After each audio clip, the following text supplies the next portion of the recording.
Welcome to At the Feed Store podcast with me, Erica Lance, where we talk farm, feed, and everything in between. From industry insights to customer stories, we're here to serve up real conversations straight from the heart of rural America.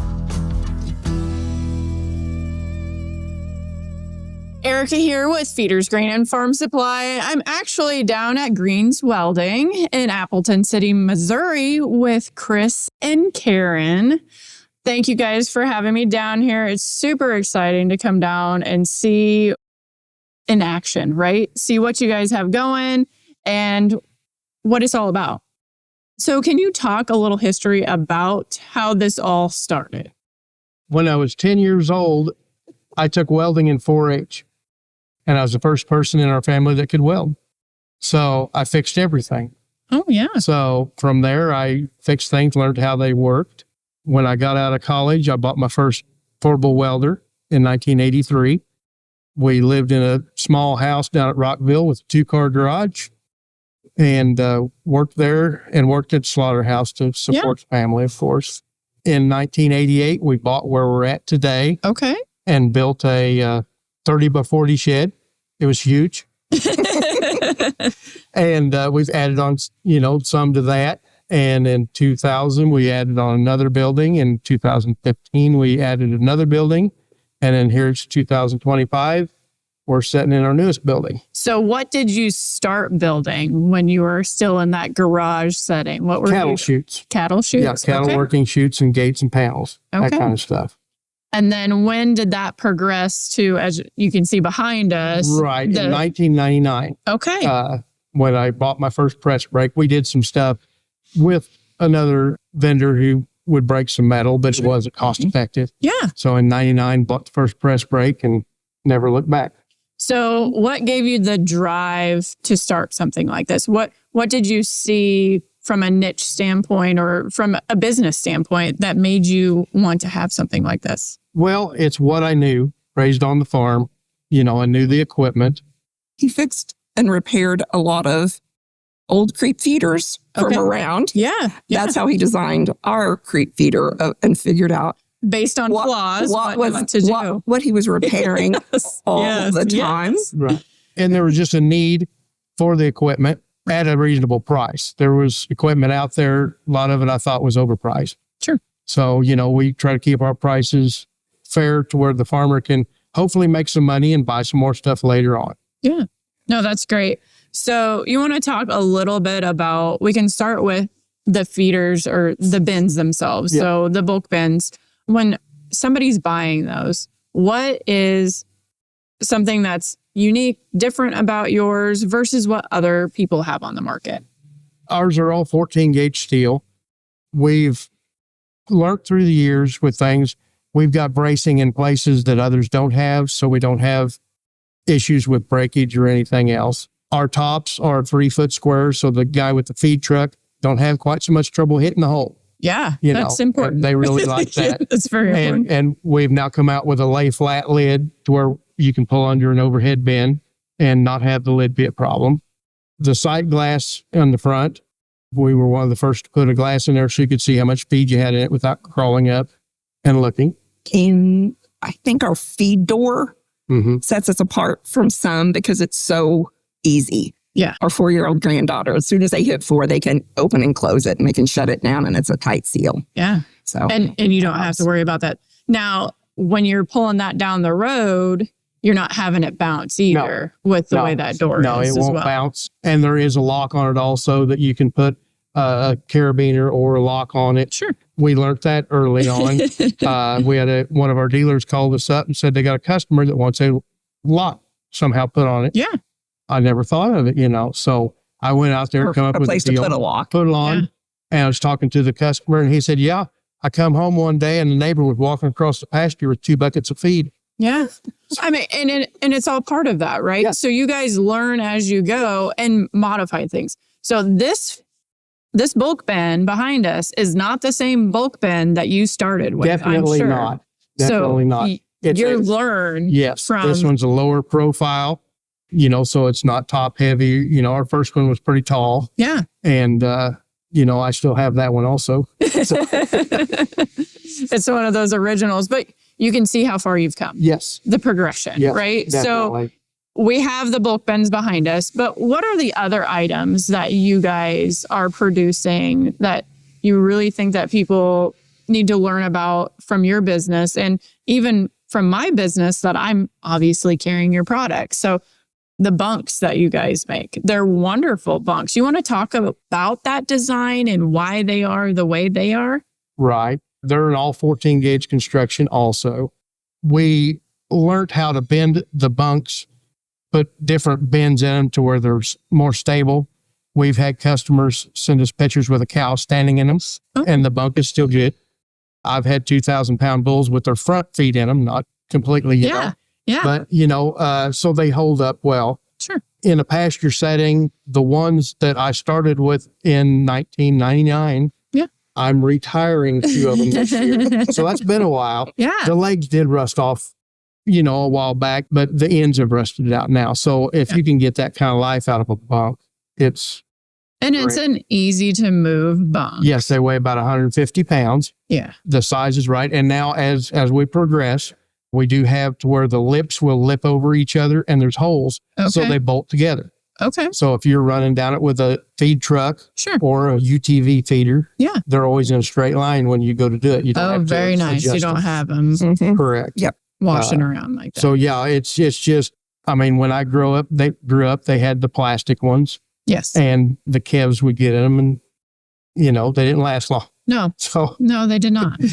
so we had to make a steel one, have to make it better. Yeah, So. definitely. So that's obviously I sell those 10 footers is Yes. primarily what I Yes. sell. But Correct. you also have We the have- portable. Have a 20-foot Yep. portable, which is basically the same bunk, other than it has some cross braces across the top and sitting on 2 12-inch wheels. Your tongue will remove so you don't have it sticking out for your cattle to hit them. But they hold up good. They have a hitch on the back so you can pull multiples. Oh, nice. Yeah. So yeah, if you're feeding a lot of cattle and Yeah. you need more space, hook them together. Perfect. And we do make the 20-foot in a stationary also, but Right. you can't move it as easy. It's just more of a stationary type bin. Right. So do you find a lot of guys that are not feeding out quite as many head using the 10 footer Yes. is what? Yeah. Yes. So they've just got a few head that they want to feed Right. out. Right. In my operation, I've got a few heifers over at another place. 2 bunks will take care of those, so Yeah. I've got 2 bunks there and that's fine. But I may do it over at this other place next year.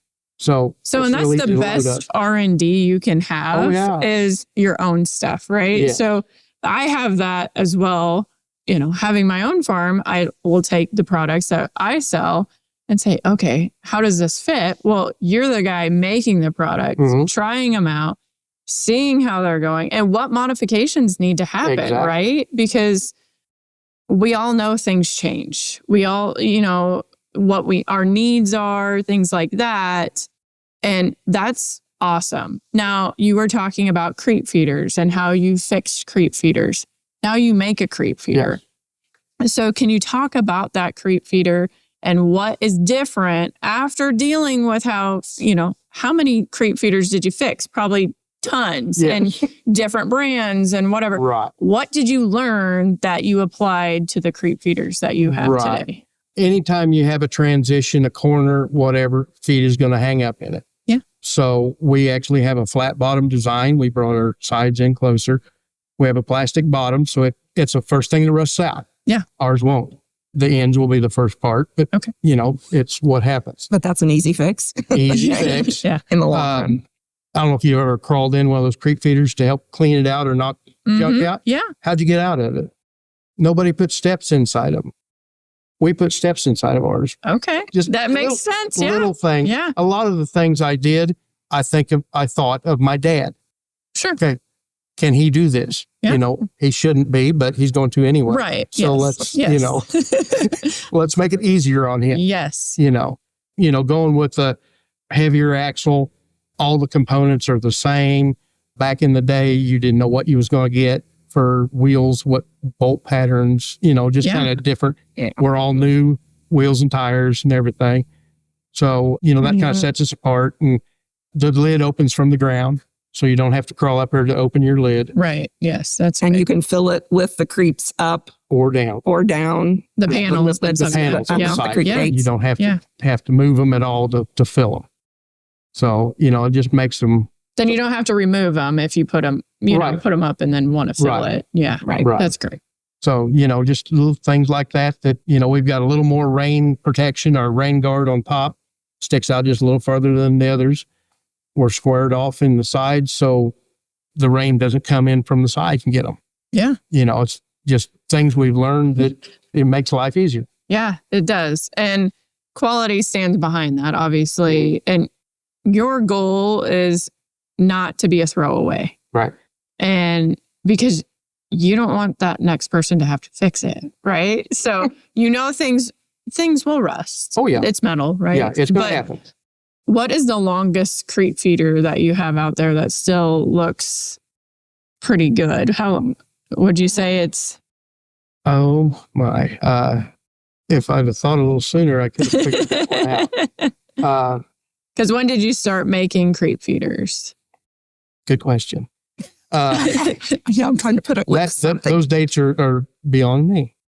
But I will say, After the bins. one of the After the first bins. one, yeah, it should Okay. have been the early 2000s. Okay. Early Okay. 2000s.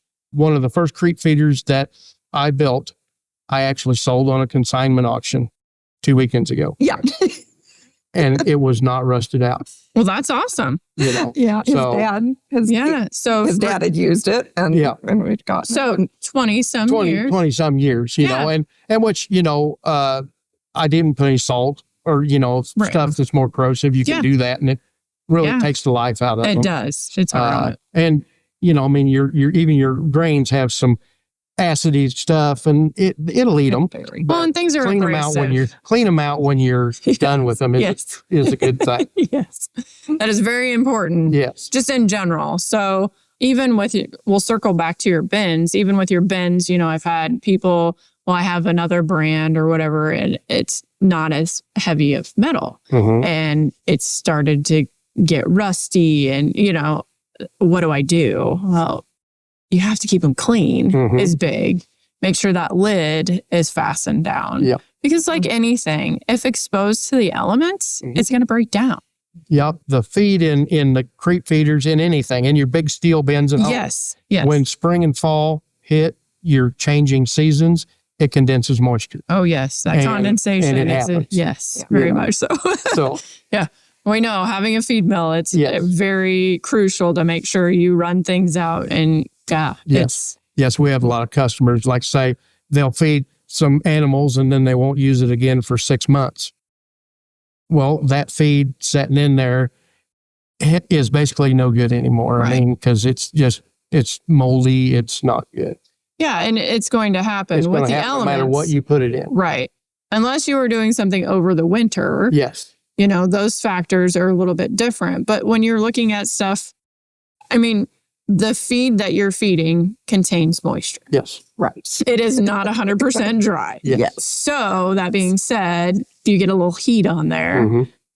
and yeah, it's not going to be good. You're going to be growing some interesting stuff. Yes. And And that's not good for anything. And also to that is molasses is not good in the bins. It will not let it flow. I've had customers say, well, I use dry molasses.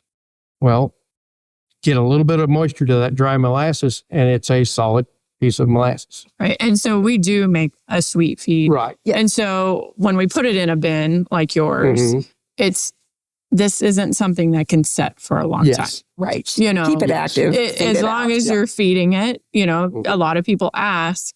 So when we talk about the type of products that go into your bins, a lot of people ask me, just random things, can you put bulk cubes in there? Can you put, and Yep. yes, Yes. the way that it is sloped, Right. Oh, Which it's, we have a slope that is a little steeper than anybody's. so yeah. that helps things flow. And it's great that way because for me, having a feed mill, and I have a lot of people that bring in their bulk bins Mhm. and fill them up, which is great, but I don't have to worry about if this is going to flow because I have people bring in different bulk bins. Right. and they will complain that it doesn't flow as good. So one, they will have a competitor one, right? Yes. And then they'll have a GWS because normally they're kind of a collector thing. So once you get one bulk bin, you have to get another one, Right. just in case you need something else, Well, right? because you find out how easy they are to use. Oh, and I know. need it. Yeah. And so they're like, well, that one is just the way that it's designed. So you guys have done a lot that way. Mhm. And a lot of thought has gone into your products, which says a lot, right? You're not a big corporation. It's a husband and wife, Mhm. and you've got other family here. Mhm. You care about the farmers. You care about people like me that is selling your product, which is phenomenal because if I have a problem, which I don't really ever have problems with your products, but if I have some question, whatever it might be, you guys are there to answer questions that maybe I'll have somebody come off left field, right? And ask me a question. I'm like, oh, well, I'll call and see because you never know. Right. Because there's options you guys have available for whatever it might be, whether it's how you hook up to a 3-ton versus the fenders versus, there's options. Yeah. And you guys allow the customer to be able to customize things, which is great. The products as they stand are very good as well. Mm. For your bulk bins, now you have a 1-ton that has the forks in there. Fork pockets. Yes. So you can unload them with a skid loader, whatever you got, tractor, which you got forks on the front. You can actually put them on a trailer and take them to you to get them filled up. Yeah. And then bring For them the back. shorties. The For the Yeah. special And design. bring them back and set them on your stand. And, easy to move. We've actually had some deer hunters use them to fill their deer feeders. Okay. you know. Okay. So a real good way to go with those. Now, a lot of times you guys will have somebody buy a bulk bin and then they'll also have a bunk, right? So they can back that bulk bin up to that bunk and be able to feed. Yep. So, but you've kind of evolved even more so than that. You want to talk about you've got a cube feeder, UTV feeder, Yes. right? Yep. So you want to talk about how, you start with a bulk bin and now you even Right. say, hey, what else can we do to fill up those Right. bunks that we're selling? Yeah, we've come up with a 500-pound UTV feeder, goes in the back of your UTV. It's got a direct drive motor. It's got a battery box, so you can put an onboard battery with it. Has 2 wireless remotes that come with it. It's got hooks on the chute to where you can hang a 5-gallon bucket and has a toggle switch right there, so you can fill buckets if you want to out of it. And it works for a mixed feed or the big pellets, the pellets cubes, or the cubes. Yeah. Yeah, So we haven't done design anything that. yet. It wouldn't feed out. So And I'm sure you built it yes. and you tested it Oh yeah. and tested it some more because Right. that's And- the thing. Before you launch a product, Yeah. you're making sure that it, Yeah, I've had one for probably close to 2 years now. Mhm. And our daughter tested the first one. And She we've has got the I've deer actually farm. got 2 or 3 And around she here that tested the first one. various stages of we should have did this. So Yeah. let's build another one, build it like this. yeah. And so it takes time. If you come out too quick with it and things go wrong, it's just not good. Yeah. I mean, So, that's know, huge We because stand behind them. There's a year warranty, manufacturer's warranty on them. If something goes wrong, we try to fix you up. If something, We'll make it right. we'll make it right one way or the other, And leading into that, okay, now you've got a UTV feeder in the back of your UTV. Yes. How do you feed? How do you fill that? right. So we've got an auger for our bins. Awesome. So Phenomenal. yeah, we've got the stationary augers figured out. Great. And we're working. We don't have the portable bin augers yet because they're a breakaway auger. Yes. But yeah, it's on its way. So it's all going to be easy to do. And do you get a lot of the inspiration, I guess you can say, from your customers saying, hey, we love this product so much. Why don't you make Yeah. a UTV feeder? Yeah. Do you, Right. And from family, like I said, our daughter was the first one to try out the UTV feeder. Yeah. And she was like, you we need this. Because Do he's this. the guy in the family that welds, right. You can right? make this. You can make this for me, Dad. Yeah. Yes. So that's how it comes along. And then, we need an easier way. We need an easier way to do this. We need an easier way to fill it. We need an easier way to feed. Yeah. And it all goes back to, I think, of Dad. Yeah. What would make life easier for him? Yeah. So just, I kind of designed it all for the older person so they don't get hurt. So they can do it, with ease. Yes. And then the younger people, it's just a breeze then. Yeah. Then they don't have the troubles later on because they aren't bucketing feed over to stuff. That's always the trouble. Exactly. No, it's wonderful. The products. Did I miss anything? Is there anything that you want to talk about that I didn't bring up? I think we covered, between the cattle chutes, the portable panels that we do. Yes. And then the feeding equipment, that's kind of the, we build panel trailers and 10-foot portable panels. That's kind of been just a long-standing thing that just kind of goes along with. And some simple bale rings too. Yes. We do with simple bale rings. Square tubing, bale rings. Yep, for sure. Those are kind of more of the economical side for guys. Right. When they don't necessarily want to spend a lot of money on a bale feeder. Right. But again, when you think about the ergonomics of it for an older person, when you're thinking direct to your dad, then the lighter weight, it's lighter. going to be easier for them to handle and deal with. Yeah. And the square tubing, it lasts a long time. It does. Because I have one, of course. So me being me, I've got to try things out. Exactly. Yes. We appreciate that. Yes. So, it's, again, all of the products that you guys produce, it's wonderful. You stand behind things and you care about people like me selling to farmers. And that is wonderful that you guys have been great to deal with. And I'm so excited to continue to see improvements, things coming from you guys, new products.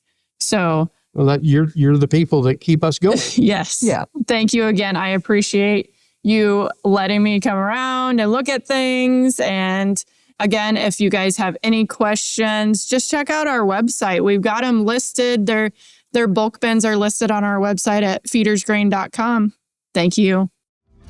Thanks for visiting at the Feed Store Podcast. Be sure to subscribe on your favorite podcast app and on YouTube, so you never miss an episode.